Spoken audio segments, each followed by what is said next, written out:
Hi team! You can see I'm so ready for Healthy Living Week, and I wanted to talk to you about the different ways of being active that the NHS recommends for you every week, and a little bit more about what those things mean.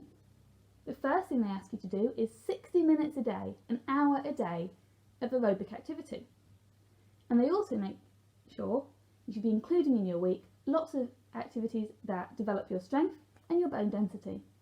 And I'm going to add one in there as well because it's really important, working on your flexibility. So in this video I'm going to show you a little bit more about what those words mean and how you might do them. Let's start with some aerobic activity. So the first type of exercise that I wanted to talk to you about today is aerobic exercise. Sometimes it's called cardio, but aerobic exercise is a better name for it. And this is any type of exercise that makes our heart beat a little bit faster. You might notice yourself feeling warm, but really getting your heart rate up is the point. And the way to tell if you're doing good aerobic exercise is if you can still talk, but it takes too much energy to sing. So there's a few things that this might look like. It might be running.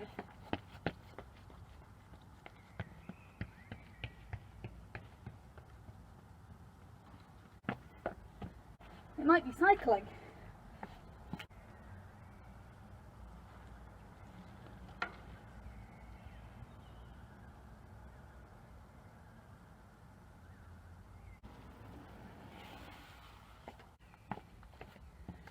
Maybe it's gymnastics.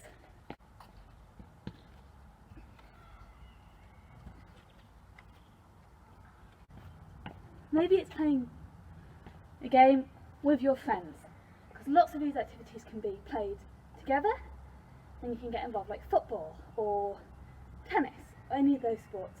If they get your heart rate up, they count as aerobic exercise.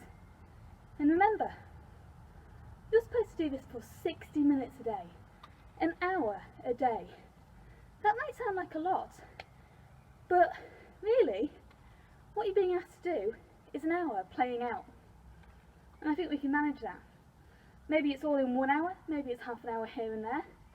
It includes your daily walk, it includes walking your dog. Let's hear what you guys do for your 60 minutes a day aerobic activity.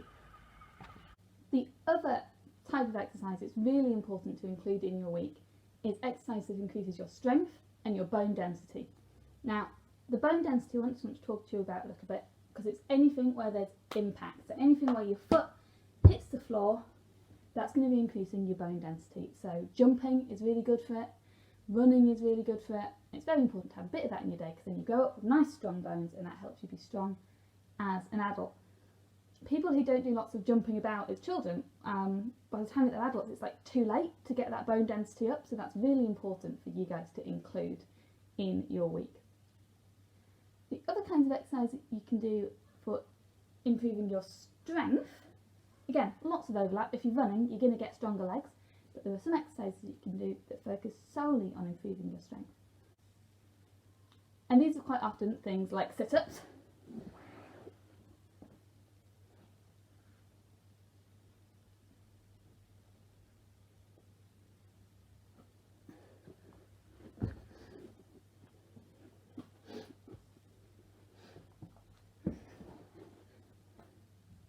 or press-ups.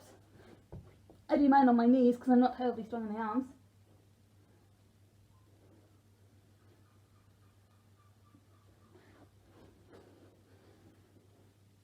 Or tricep dips. So you come up onto your heels like this, and then you're bending your arms, and that makes this part of your arm stronger.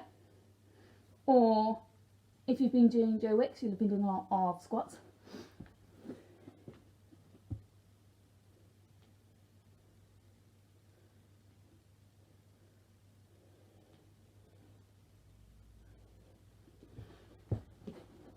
And these type of exercises, they don't so much make you out of breath, they particularly get your heart rate up, but you can feel them in your muscles, and that's the feeling of those muscles getting stronger. So it's really, really good to include a little bit of that in your weekly exercise routine as well. My favourite one is climbing, is rock climbing. I used to climb every single weekend, but now with lockdown I haven't been able to do that, and that's really, I found that quite tough. But one of the ways that I've stopped missing that is trying to develop my strength with exercises at home. So if your normal exercise that you do is something that you can't really do during lockdown, then think about which muscles do you need to work on for that and have a go with some of those.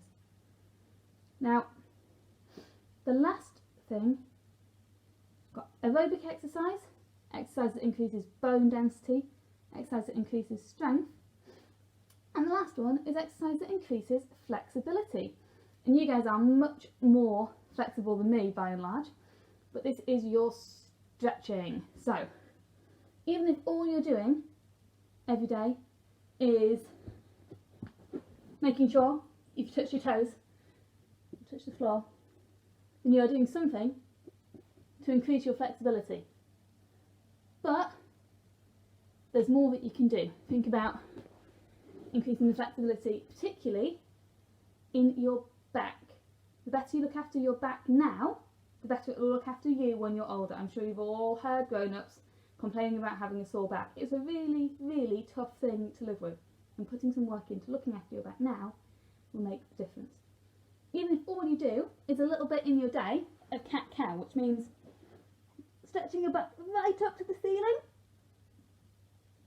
and then right down to the floor.